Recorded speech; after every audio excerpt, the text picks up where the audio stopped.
Hello, everyone, and welcome back to this very special version of the Excellent Decisions podcast. We're calling this the Wisdom Series at this very crazy and truly historic time where we have a lot of, let's just call it information around us about what we could be doing and should be doing.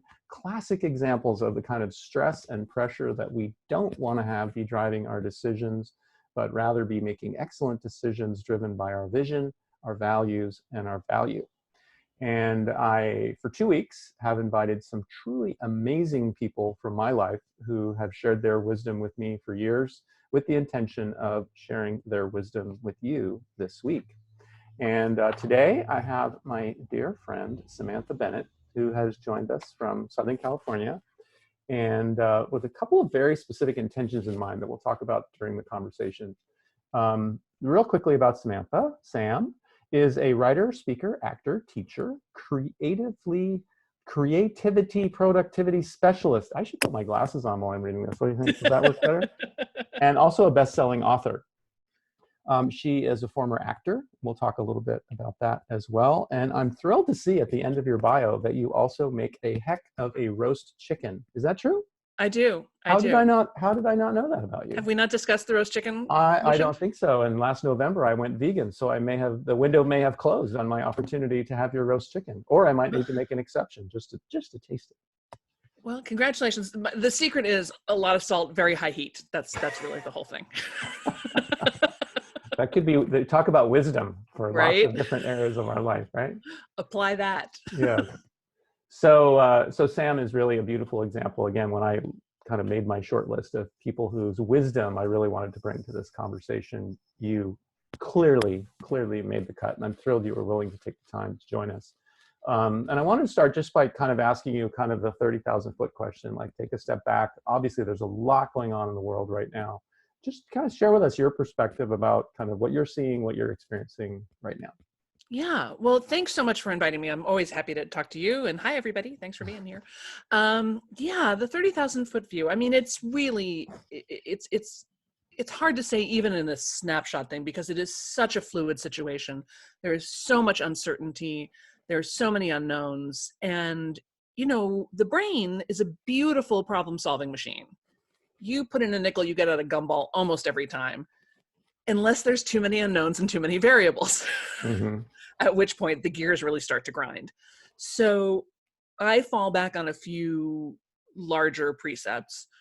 One is the proper response to the inevitable is relaxation, right? There are things happening that we have no control over. Lots of things happening that we have no control over. And so those things I consciously let go of. Those things I just put on my prayer list and say, okay, let's surf this big wave together, you know, but I'm not going to spend a lot of time getting all tied up in the knots over something that I have absolutely no influence over whatsoever. And where I do put my time and attention is over the things that I do have influence over, right? The things my hands and feet can touch right now. Mm-hmm. People I have relationships with, the impact I can make in this exact moment in my little circle. Or my big circle, as it were. And that really helps keep me focused. And then bringing it back even more to center, the other thing that I'm really careful about, and I have to be careful about this anyway, just because I'm an entrepreneur, so there's nobody to say, hey, Sam, take a day off. Like, that never happens. It became clear to me, 10 or 12 years ago that my self-care was not like an option or a frivolous thing, that I needed to be fed, rested, cuddled, creatively fulfilled, prayed, meditated, walked, sunshined. All of those boxes had to be checked so that I could be the leader that I needed to be for my business and for my people. So I've really doubled down on those things as well, making sure that I'm really getting great sleep and making good food and staying connected to the people that I love. Yeah. Cool. So slight plug, I see on your left, my right, you've got your books there. And one of the reasons why I wanted to connect with you is specifically because of the audience that you generally work with. I know you work with all sorts of people, but a lot of your work is targeted to people who are creatives. You come from the entertainment world. You're a very creative person yourself, and you've decided to target a lot of your work to people who you designate as creatives. One of the things I've noticed in supporting your work and being around your work is that a big part of that is that those are pretty sensitive people in a lot of cases. And I'm curious what you're experiencing, what you're noticing for your tribe, if you will, those people who are super creative, who are maybe a little more sensitive with again, this barrage of craziness and chaos that we're surrounded by right now. Yeah, I'm happy to. And let's define our terms a little bit. So first of all, creative, not necessarily artistic. Mm-hmm. Lots of highly creative people are not in the least bit artistic. I'm one. See, there you go. Some of them are absolutely craft phobic. Like, no way, will not draw, will not paint, will not you dance. Don't want, no. You don't want to see my drawing of any, the police, right. the police And don't want to see my drawing of the suspect. Yes. That stick figure, get that stick figure. Yeah. So, everyone is creative, right? Everyone has some zone or area of creative genius. Highly creative people, which make up about 10 to 15% of the population and are mostly my people, have multiple areas of creative genius, right? We're good at a lot of things. And we have a grillion ideas all the time. We have ideas about other people's ideas. We have ideas that wake us up in the middle of the night. We have ideas while, it's just a nonstop idea factory. Which can mean that sometimes people think that we're flaky or ADD or can't focus. No, we just have a lot of ideas. I mean, sometimes those other things are true too, but mostly it's not a character defect. You just have a lot of ideas. Mm-hmm. Not super motivated by money or power or prestige or even really good grades a lot of the time. We'd rather quit a job that we think is stupid. We'd rather starve. Sit in an office and have our souls sucked away by fluorescent lights. We tend to be suspicious of anything that's too popular, right? We'll zig when everybody else zags. Love nuance, love subtlety, love, ask a highly creative person a question and they're going to say, well, it depends, right? And this leads to the noticing all the things. Mm-hmm. Which is part of what makes us so sensitive. It also means that we will overcomplicate a forking paper bag, right? So these, there's a couple other qualities of the highly creative person, but those are some of the main sweeps. So if you're raising your hand, congratulations, you are a highly creative person. And I got to tell you, this is your time. This is your moment. Because one of the other things that highly creative people are great at is dealing with uncertainty. The creative process by its very definition is uncertain. We don't know the outcome. We have an idea in our head when we start to do something, but we don't actually know that it's going to come out that way. And mostly we're fine with that. So I don't mean like we have a high tolerance for risk, like we're a bunch of gamblers, although some are, but more just we have a higher tolerance for managing the unknown and the unpredictable. And that comfort with the unknown is so needed right now. And so this thing of, yes, definitely a lot of highly creative people are also highly sensitive people. Mm-hmm. And they're feeling all the feelings and they're noticing all the things and they feel overwhelmed. And, they tend to even be sort of psychic, highly creative people process information so quickly, that they're reading micro expressions, they're attuned to subtlety, like I said, subtlety and nuance. So they'll often seem sort of psychic. And yeah, that can be exhausting. Yeah. That can be exhausting. And the overthinking can be exhausting. So if that's you, I want to really just remind you to take very good care of that inner self, that inner child, that inner delicate flower. Because you're also kind of a big tough guy. So you can lean on that too. So it's interesting. I mean, I think the first thing that came to mind for me is the vulnerability side, that for someone who is highly sensitive and has, and I think that these highly creative people are more open in some ways. People, they're not so closed off. They're receiving all these ideas and insights and intuition and all these things. So they're more open. And now that they're being hit with a fire hose, you can see that they would be more susceptible. But I love what you're saying about the fact that they're also a really huge part of kind of the solution, the resolution of where we're headed. We're heading into a big unknown here. I keep telling people, well, everything's going to be totally different in 2 months. I'm really, looking forward to finding out what that means. I have no idea. Exactly.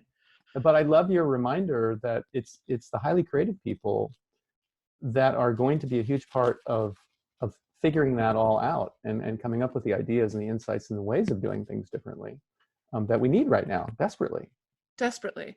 And I think, too, in terms of dealing with the emotional upset, this is one of my favorite little strategies. It's in the Start Right Where You Are book, and I refer to it all the time, especially when you're dealing with harder feelings, you know, jealousy and disappointment and anger and rage and futility and frustration, you know, those ones we don't like to talk about so much. Try this. Make some 5-minute art about it. Make some 5-minute art about it, by which I mean, and this is not an art project, right? So it doesn't matter that you have no drawing skills. I myself You am won't not really be graded. There will be no grading. No one will ever even see it. But just grab a piece of typing paper and a pen and just make stick figures, make shapes. Get the feeling out onto paper. What does it feel like? What is the shape and color of the feeling you're having right now? Because here's the secret. Feelings just want to be felt. Feelings just want to be felt. That's all feelings want. And once they know that they've been felt, they can get promoted and get a better job. As opposed to what we usually do, which is lock them in the basement. And as someone person said, demoted. They get demoted, right? And we try to lock them in the basement. When somebody said, I thought this was brilliant, where they stay down there and lift weights. Right? So this is just about getting the feeling out. And if you don't want to draw, you can make up a song or do a dance. Nothing too intellectual, though. Just get the feeling out of your body. It will literally give you another perspective on it. Yeah. Yeah, and literally in 5 minutes, right? Like you didn't say the 5-hour art. It's 5 90 minutes. seconds. Yeah. I mean, really, I've seen this turn lifelong difficulties, you know, things that felt like permanent scars. I have seen them turn around completely in 90 seconds. Yeah. I'm a big advocate of journaling. You know that, you've seen my journal. Mm-hmm. And I've been doing that with my journal, not so much with drawing or that type of thing, but just this conversation that's going on in my head and it's going around and around and around. Getting it on paper does exactly what you just described. It gives it the opportunity to, you know, move on to wherever it needs to go and let me get on with my life. Yeah. And that's that feeling you're looking for, is that I can see now that I was really sad about that. Or, I can see, you know, wow, that's a really angry shape right there. Like, I'm really pissed. Okay. Like, good to know. It's so funny for me, journaling does not do it. And maybe because I'm a writer, it feels really redundant to me. It feels tedious. I'm like, mm-hmm. You know, I tried so hard to do morning pages and I was like, I love you, Julia Cameron. And I cannot do this one more day. I'm going to kill myself. Yeah. Yeah. And this is the beauty. Yeah. This is the beauty. And this is part of what was driving me to do this for these 2 weeks is, you know what, if somebody who I sent them a copy of my book and journal as part of participating in my online course, and they looked at the journal and they went, oh dear God, a journal. I hate journaling. I don't like the journal. Don't make me journal. I say, don't journal. Don't journal. Do what Sam says, draw, make a paper mache, blow up a balloon, go outside and jump in puddles, whatever floats your boat, but take your 5 minutes and do whatever it is, like you said, to kind of get it out and express it in some way. So yeah, I love that. This works great with kids too. Yeah. On all ages, right? Of all ages. Yeah. Yes. Yes. Older kids. It's time for us older kids to be kids. Yeah. Awesome. So anything else you want to add to the conversation about, you know, I hear you kind of speaking to the audience of creatives, but I'm also curious if you have anything that you feel like those of us who maybe tend to resist being identified as a creative or a highly sensitive, like what we can learn from our highly creative brethren, maybe. Yeah, I will say one thing I see a lot of people doing, both in the high creative community and not, is really trying to rush to action or rush to decision making. Mm-hmm. When there's a lot of stuff we just don't have enough information to know yet. You know, I was talking to the pastor of my church who's like, oh my God, we're shutting down. We've got this much money in the bank. If people stop tithing, we're doomed. I mean, I really want to keep paying the staff, but I don't know if I can keep paying the staff. What am I going to do? What am I going to do? I'm like, dude, pastor dude. The first thing you're going to do. Right? is just make the right now decision. Uh-huh. Right now, we are going to pay the team through the end of the month. We will then reassess. Because we don't know, you know, we can't make a decision based on something we don't know. So to make interim decisions and let everybody know this is an interim decision. We're going to try this. We're going to test this. We're going to beta this. We're going to experiment with this. We'll see how it goes. And then we will come back and reevaluate. And here's going to be our criteria for evaluation. Because this is the other thing I see all the time is people have ideas or they make decisions, but there's no criteria for the decision. Like, how do we know it's a good idea? Yeah. How do we know this is a good place to put our time and energy? So how will you judge? And then just, stay calm. We're tribal animals, right? We are designed to live in groups. And consequently, one of our survival mechanisms is this mirror neuron thing, right? So somebody starts frowning and looking at their watch and acting disappointed, and all of a sudden everybody in the room will be frowning and acting disappointed and looking at their watch. It's involuntary. You can't not do it. That's why that panic buying thing hits. Like even the smartest. That's the toilet paper explanation. That's the toilet paper explanation. Finally, yes. The smartest, most evolved person in the world, if you see somebody grabbing something like it's going to run out, you do too. Yeah. And you'll sit there and watch yourself going, why am I doing this? This is so stupid. You're like, but your inner self, your survival mechanism is like, It's like hardwiring. Yeah. It's hardwired. It's a survival thing. The good news is that the mirror neurons work the other way too. Calmness, kindness, creativity are also contagious. So eye contact, a little Mona Lisa smile, breathing, we can't hug right now, which is a drag, but, even touching the upper part of someone's arm, if they're upset, to just, that is also contagious. And as much as you can, use your toolkit. And, Robert and I were talking at the beginning before we started taping, this self-help stuff totally works if you do it. Yeah. So those of you who have some training or read some books or, considered some of these ideas about how to stay calm, how to manage your feelings, how to stay spiritually centered, even in the middle of a crisis, this is the time for you to put those skills to use. Yeah, so true. Thank you. So the other reason why you made the short list is because you're super fun. Oh, and you have a cute cat. Hi, Cooper. For those of you just listening to the audio, Sam's cat just jumped up on the desk next to her. Something really kind of nurturing there too as well, right, during these times? Oh, they couldn't be happier. Are you kidding? Mom at home 24/7? What could be better than that? There's laps everywhere. Yeah. No, but the fun thing, and again, we talked about this a little bit before we hit record, but you come from a background of Second City in Chicago, right? Comedy, and you're just super fun. You're just a really fun person. You're fun and you're funny, and that's all great. I love that. I mean, people who know, the better you know me, the more you know how like making it fun is important to me. And yet we're in a very serious time. So my sense is that there's a balance between fun being really important, but also making sure the fun and the humor is appropriate. So, from your perspective, having been around that world, like how would you speak to that kind of that balance, if you will? Yeah, it's a tough one because if you're funny, you've been inappropriate. Yes, I have. I mean, yes, we have. One has. Hypothetically speaking, yes, I have. Inappropriateness has occurred. I mean, that is part of what makes funny is that it is transgressive, right? Mm-hmm. So you kind of have to know what your tolerance is for backlash.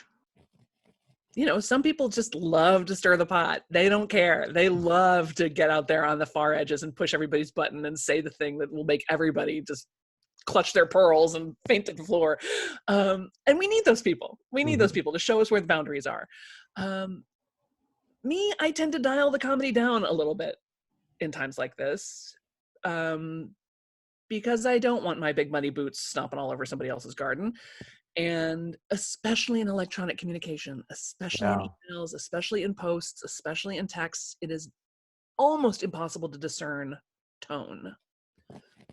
So this is why I use the little colon, paren, smiley face, emojis. Like my texts look like a 9-year-old did them.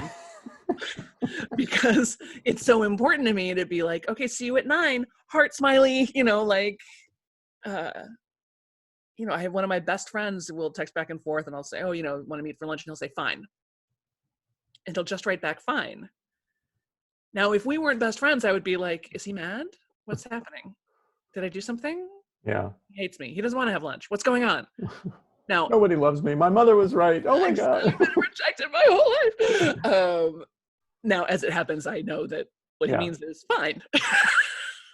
But message received. Yeah. Message received, but that's only because we're best friends. So if anybody other than your best friends, you really want to err on the side of politeness, err on the side of just warmth. Aim for warmth. Mm-hmm. Aim for warmth and friendliness rather than, and I hate to say this, but I kind of, in this moment in time, I kind of want you to leave the comedy to the professionals. Yeah.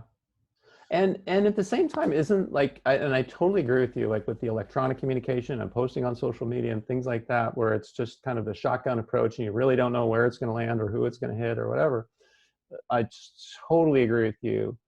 And at the same time, I find myself wondering with the people who I am closer to, with the people who I do still have some contact with, when I'm on a Zoom call with my kids, or, I was joking with you again before we started the recording that I taught my mom how to use Zoom, and we're going to get the whole family together. I want her to be able to connect with her grandchildren. Yeah. And it feels to me like there's a place for humor in the closer conversations. Would you agree?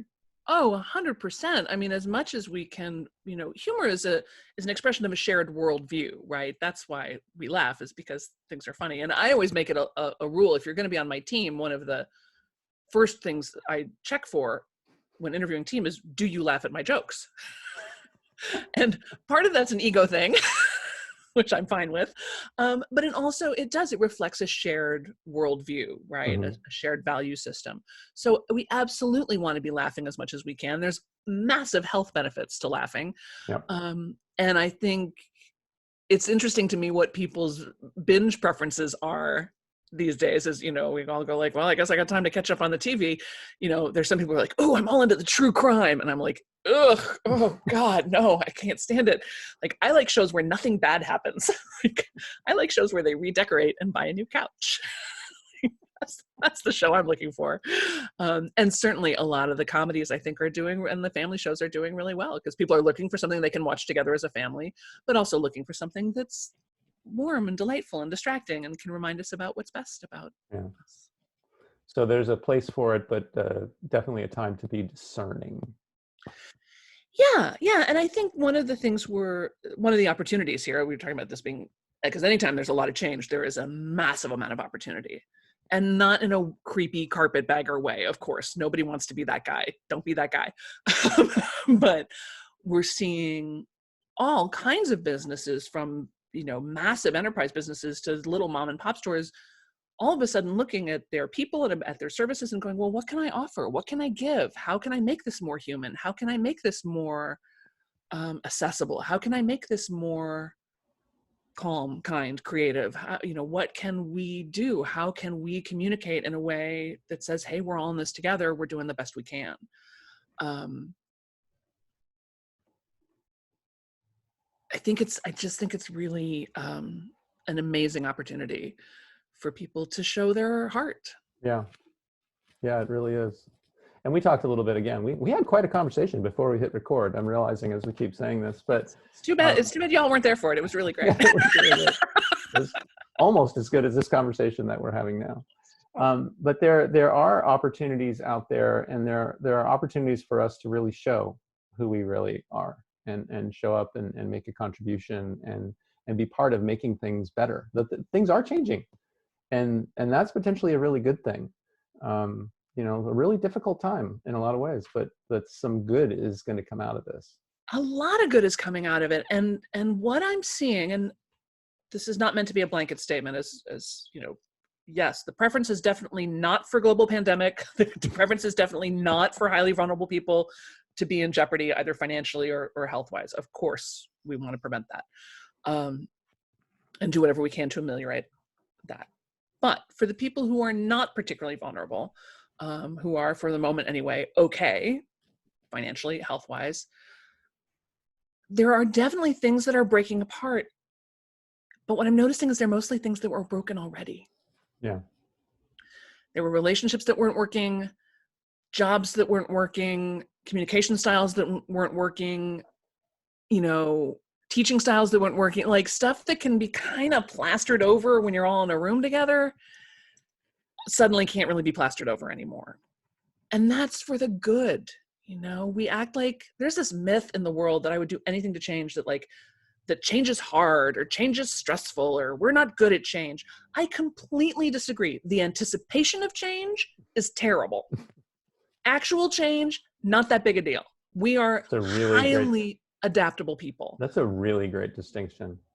The difference between the anticipation of change and the change itself. I mean, how many times have we just made ourselves miserable anticipating how difficult something is going to be, and then we actually do it or experience it and we go, not so bad.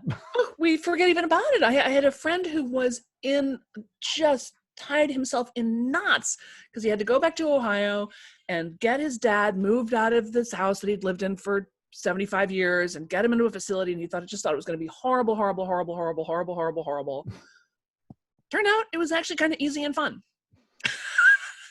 And so when I saw him the next week and I was like, well, how was it? How was Ohio? He was like, oh yeah, no, it was great. It was great. We had a great time, and Dad was really cooperative, and we got the house sold right away, and the people at the new place are great, and he loves it. We never even talked. I'm like, see, we think of this all the time, and you may hate change, but change loves you. Yeah. Change is the nature of the universe. Change is how we know things are happening. Change is what is. Change is reality. And if you're a spiritual person, I think change is God. The more change there is, the more the divine is being revealed to you, the more opportunity you have to change and grow too. And it's a funny thing inside our brain that we, on the one hand, we really want things to stay the same and be normal and safe and predictable. But we also want things to be new and exciting. And we want those things equally. So I think the secret to a happy life is to sort of surf the tension between those two ideas, and lean into the change, lean into what's different, lean into the opportunity, lean into the chance to do things in a way you've never done before or have conversations you've never had before. And I have a handy tip. Oh, good. Perfect timing. I've been doing this a lot in my own life, is to, especially when it's something I'm uncomfortable with, to come to like my partner Luke or to you and just say, Robert, is now a good time for us to have a conversation that I really wish we didn't have to have? Robert, is now an okay time for me to tell you this huge, massive idea I've just had that's probably a really terrible idea? Is now a good time for me just to dump on you all this emotional stuff that I feel like I really need to process verbally, and you just need to sit there and nod and smile? Like, it's amazing what happens when you frame it up that way, because first of all, it gives the other person a chance to say, actually, now's not the best moment for that. Can we talk after dinner? Yeah, and they'll almost always give you an alternative, right? Yeah. Right, exactly. Yeah. Or they'll say, sure, and now you've given them a little heads up that this is something uncomfortable or personal or intimate for you, and they're going to be ready to receive that in a slightly different way. Yeah. So I think so that's my and it's a little funny, which is nice. Like, hello. A little pattern interrupt. Well, and it's beautiful too, because I mean, I think in general, most people really want to help other people. Oh, absolutely. And there's something in that question that gives me the opportunity to help you. And if now is a good time, yes, let's do it now. And if now isn't a good time, let's figure out when a good time is. But the truth is, I do want to help you, and I know you want to help me. So to go to someone and, in that kind of clever, funny, different pattern interrupt kind of way, what you're really saying is, I need some help here. Like, I need, and is now a good time? Is now a good time? Now be a good time for this? Is now a good time to start the revolution? Yes. Because I think we might need to start the revolution. So I did start a timer because I knew this would happen. Now, I really do appreciate you being willing to take the time to join us. There's so much more that we could talk about, and people who haven't heard the previous episode of the Excellent Decisions podcast, where Sam was my guest, you should definitely scroll through and find that.